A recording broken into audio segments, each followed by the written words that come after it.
There comes a moment in life, often quiet, sometimes chaotic, when something inside you whispers, "There's more than this." Maybe it hits during heartbreak. Maybe it sneaks in while you're staring at the ceiling, wondering why everything that once made you happy now feels hollow. Or maybe it appears in the calm between two breaths, when the world slows down and your soul finally speaks. This video is not just another feel-good list or surface-level guide. It's a direct path into the deeper layers of yourself. If you've been feeling disconnected, emotionally raw, or unusually sensitive lately, this isn't random. These may be the first signs of a spiritual awakening, and your soul is trying to get your attention. We're going to explore the 5 signs that your soul is finally waking up, using real-life examples, daily reflections, and practical insights you can recognize in your own journey. From emotional shifts to energetic sensitivity, from subtle questions to life-altering realizations, you'll start seeing your experience in a completely new light. Whether you're a seeker, a beginner on the spiritual path, or someone who just knows something deeper is calling, you belong here. This is a space to breathe, reflect, and remember who you really are beneath the noise. So stay until the end, because the last sign we'll share may reveal something you've always suspected, but never had words for. Your awakening isn't ahead of you. It has already begun. And once you see the signs, you'll never unsee them.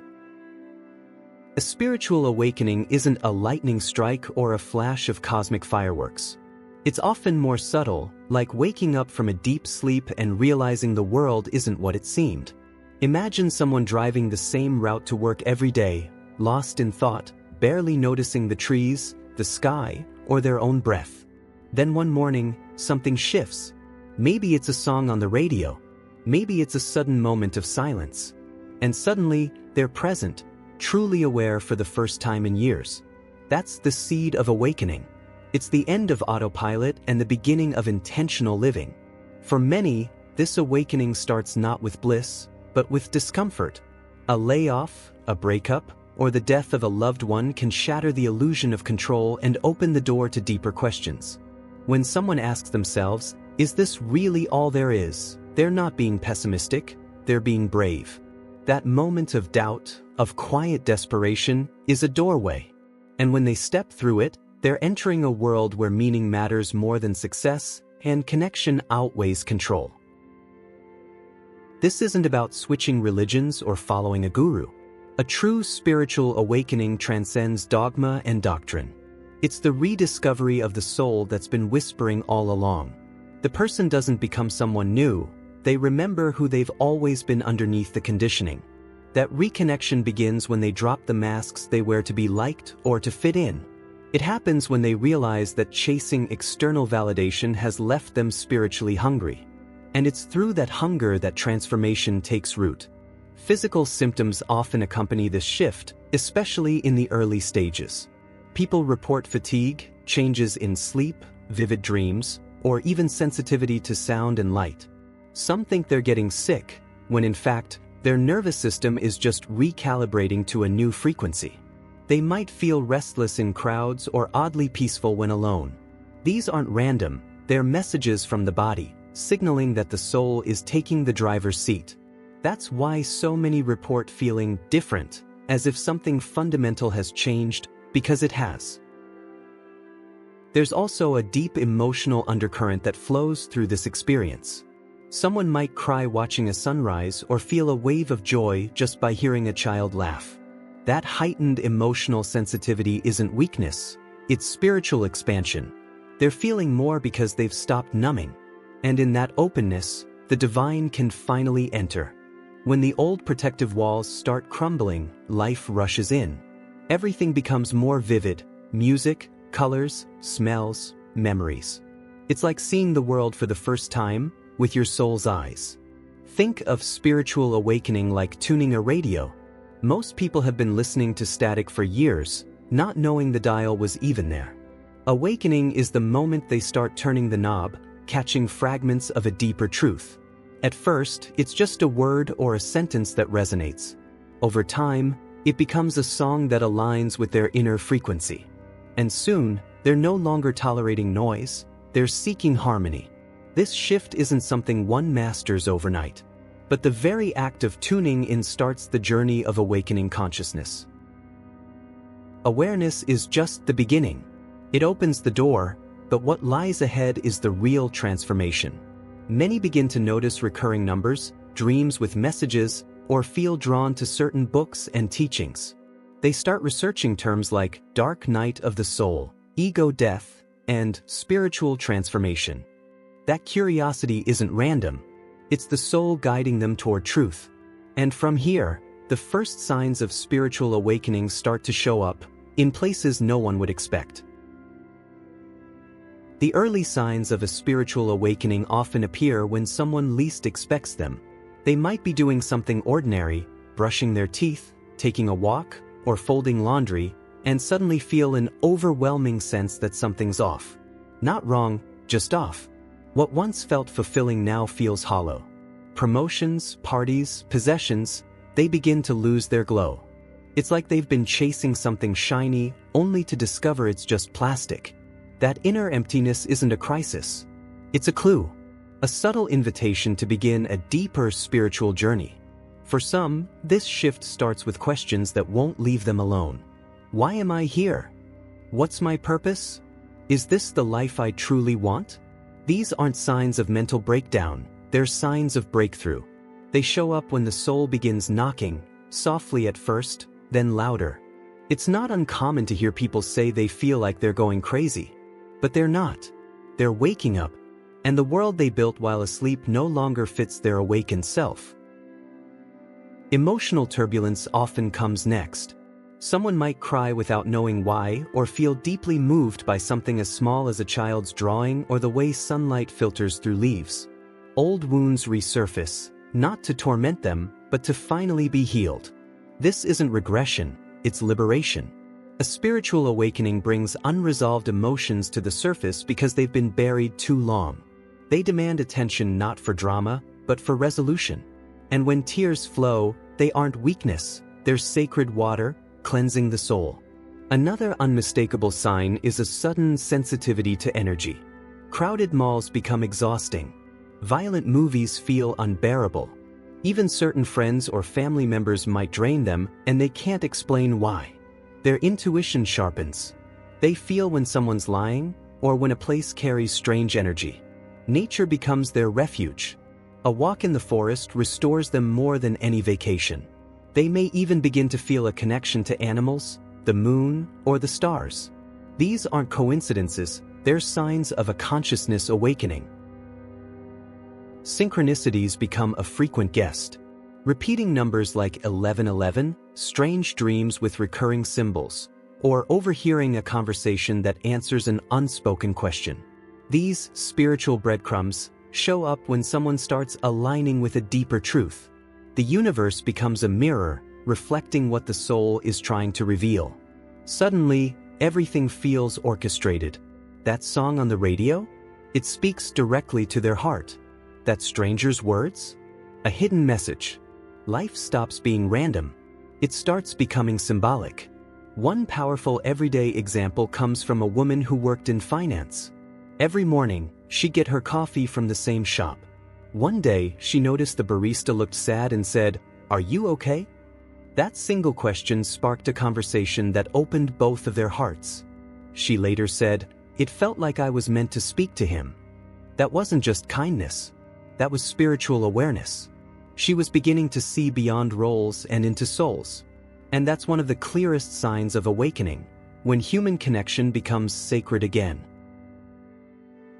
As these signs intensify, people often wonder if they're going crazy, or if they've been crazy all along for ignoring their inner world. That confusion is normal. It means the mind is catching up to the soul. But here's the secret. Awakening doesn't make you someone else. It reveals who you've been beneath the noise. And as the fog lifts and the signs become impossible to ignore, another challenge arises: how to walk this path without falling into the traps that often catch beginners by surprise. When someone first starts their spiritual awakening journey, it's easy to fall into the trap of urgency. They feel something shift inside and suddenly want to read every spiritual book, try every practice, and find all the answers yesterday. But awakening isn't a sprint, it's a lifetime of unfolding. Imagine planting a seed and yelling at it to bloom. The growth happens underground first, in darkness, in silence. Rushing that process only creates frustration. One of the most common mistakes beginners make is mistaking speed for depth. Another trap is the spiritual ego. Once people start feeling more conscious, it's tempting to believe they're more evolved than others.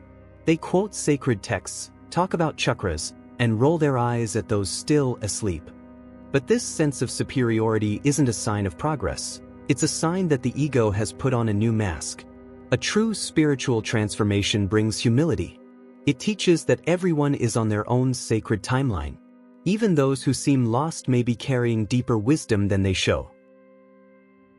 There's also the issue of spiritual bypassing, using awakening as a way to avoid reality. Instead of facing pain, some people escape into affirmations, rituals, or feel-good philosophies. But awakening isn't about escaping pain, it's about going through it. If someone is angry, grieving, or confused, the spiritual path invites them to feel those emotions fully. Not to suppress, not to deny, but to integrate. Real inner healing happens when we stop trying to be positive all the time and start being real with ourselves. A mistake that many don't see coming is isolation. Awakening can make people feel like they no longer fit in with old friends, family, or coworkers. So they retreat. They spend more and more time alone, convinced that solitude is a badge of enlightenment. But connection is part of the spiritual journey. A walk in nature is sacred, but so is a deep conversation, a shared laugh, a hug that says, "I see you." Being alone may clear the mind, but being in community strengthens the heart. And here's something rarely talked about: comparison. One person's awakening journey might involve meditating in silence for hours. Another's might be raising kids with love and presence. Some go through ego death in a single weekend. Others spend years dancing with their shadow. Comparing paths is like comparing flames. Each burns differently, but all bring light. Social media can make this worse, showcasing perfect spiritual influencers. But the truth is, no post shows the full process. Behind every transformation is chaos, doubt, and surrender. Let's take a real-life example. A young man in Vancouver began his awakening after a near-death experience. He started posting about his journey online, gaining thousands of followers. But behind the scenes, he was struggling with depression and loneliness. The pressure to appear enlightened kept him from being honest about his pain. Only when he shared his truth did he find real healing and inspire others to do the same. His story reminds us, awakening is raw, messy, and human. It doesn't need to be aesthetic. It needs to be authentic.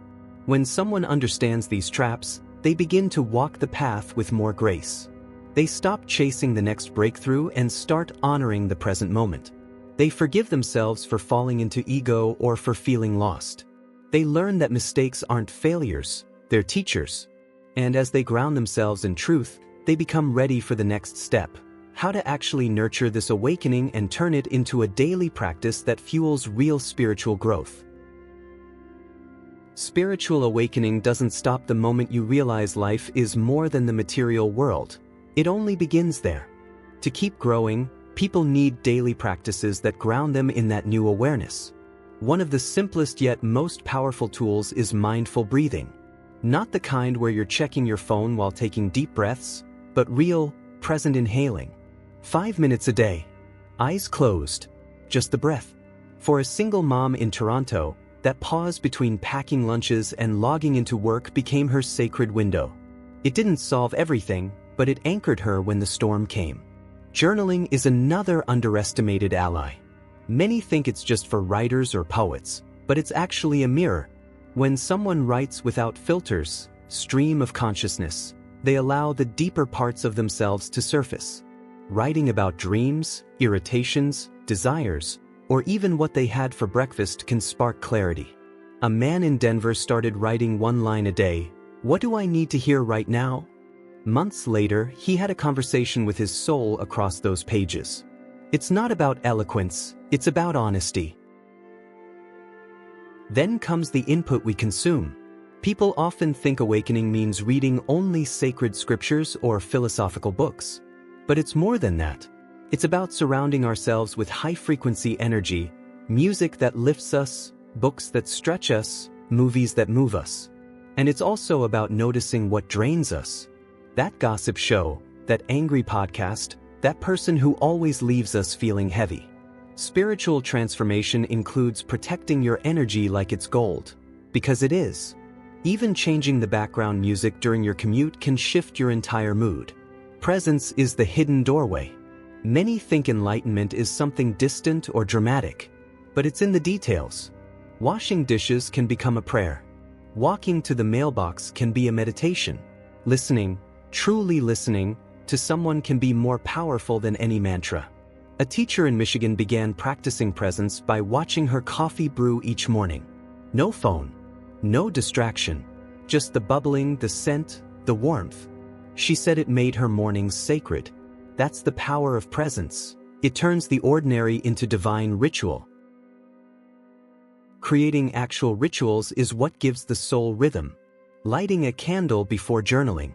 Drinking tea in silence. Placing bare feet on the earth. These aren't just aesthetic moments, they're anchors. They signal to the soul, this is a safe space to expand. Someone who works 60-hour weeks might think they have no time for spirituality. But the truth is, 2 minutes of intentional silence can recalibrate the whole day. The body remembers. The spirit responds. Even a short moment of reverence rewires the nervous system. Many underestimate the power of stillness because they expect fireworks. But growth is often silent. Spiritual awakening for beginners doesn't require perfection. It requires consistency. Just like the gym strengthens the body through repetition, daily spiritual practice strengthens the soul. One missed day doesn't erase progress. It's about coming back again and again to yourself. That gentle discipline builds something unshakable over time. And as these practices take root, something shifts. People begin to notice they're less reactive, more intuitive, more aligned. They start feeling guided even in the small things. That internal compass, the one that was fuzzy before, becomes clearer. And just as this clarity deepens, another transformation begins to unfold. One that reaches far beyond rituals and routines. One that reshapes how someone sees life, love, loss, and their place in the universe. Once someone begins their spiritual awakening, it's like walking through a door that can never be closed. Life starts to shift, not because the world changes, but because they begin seeing it with new eyes. Old goals lose their grip. Conversations that once felt exciting begin to sound empty. A woman in Seattle described it as outgrowing a skin I didn't know I was wearing. This transformation isn't instant. It's layered, raw, and beautifully unpredictable. The person might feel like they're unraveling, but what's really happening is integration. The soul is stepping forward. With this transformation comes a new way of facing challenges. Instead of reacting with panic, there's a pause, a breath, a sense that the difficulty carries a hidden gift. The same heartbreak that once shattered them now opens a doorway to deeper wisdom. A man in Atlanta who lost his job said, "I thought it was the worst thing that happened to me, until I realized it set me free." That's what awakening does. It reframes everything. Pain becomes a teacher. Confusion becomes a compass. Even darkness becomes sacred. Relationships are often the first area where transformation becomes visible. Some friends drift away, not out of malice, but because the energy no longer aligns. New connections appear, people who speak from the soul instead of the surface. This can be painful. Letting go always is. But the space that's created allows new growth. One spiritual teacher calls it energetic pruning. And like pruning a tree, it's not about destruction. It's about making room for more light to reach your core. As the ego softens, life begins to feel more fluid. There's less need to control, prove, or force outcomes. Someone who once planned every moment now listens for guidance. They stop chasing what's next and start honoring what's now. That shift isn't passive, it's powerful. It means surrendering to a wisdom greater than logic. A woman in Maine shared how she used to journal her 5-year plan every January. Now she journals her alignment. Not what she wants to achieve, but who she wants to become. That's real spiritual growth. It's important to remember that this path isn't linear. Some days will feel expansive and blissful. Others will feel like setbacks. But nothing is wasted. Even the quiet phases, where nothing seems to happen, are deeply sacred. That's when the soul is reorganizing beneath the surface. Spiritual awakening for beginners often feels like walking through fog with a flashlight. You only see a few steps ahead. But that's enough. Trust becomes the bridge. Patience becomes the guide. Many also begin to feel a sense of mission even if they can't explain it. They feel called to help others, to speak truth, to create beauty. This isn't about fame or validation. It's about soul contribution. A musician begins composing differently. A teacher changes how they show up in the classroom. A parent listens more deeply to their child. These subtle shifts are not small. They ripple outward. Awakening doesn't make you special, it makes you aligned. And in alignment, you become a vessel for something bigger. This transformation doesn't end. It deepens. And the deeper it goes, the more grounded it becomes. Life won't always be easy, but it will be meaningful. The questions change from, how do I get through this? To, what is this teaching me? From, what should I do? To, what is my soul asking for? That's the road ahead. One where every step holds wisdom. And just when you think you've arrived, a new layer of awakening begins to unfold. If you've recognized even one of these signs, don't ignore it. Your soul isn't whispering by accident. It's calling you back to the truth, away from distraction, away from illusions, and back into alignment with who you really are. This path isn't always easy. You'll question everything. You'll lose things you thought were permanent. You'll feel like a stranger in a world that once made sense. But that's not the end. That's the beginning. The old you is fading not because you failed, but because you're finally remembering the deeper reason you're here. Let this be a turning point, not just something you watched and forgot, but something you felt deep in your bones. Reflect on what resonated. Revisit the signs. Start small. Breathe. Journal. Walk barefoot. Listen. Every practice is a doorway. Every moment is a teacher. And awakening isn't about becoming someone new, it's about finally coming home. And remember, you are not alone in this. More people are waking up than ever before. There's a reason you found this message today. There's a reason it stirred something inside you. So follow that. Trust that. Feed it. Let it grow. Your light is needed now more than ever. Subscribe if you feel this message was meant for you. Turn on notifications so you don't miss what's coming next. We'll go deeper into the stages, the tools, and the truths that most people never talk about. This is just the start of your spiritual transformation. Because your soul didn't come here to stay asleep. It came here to awaken.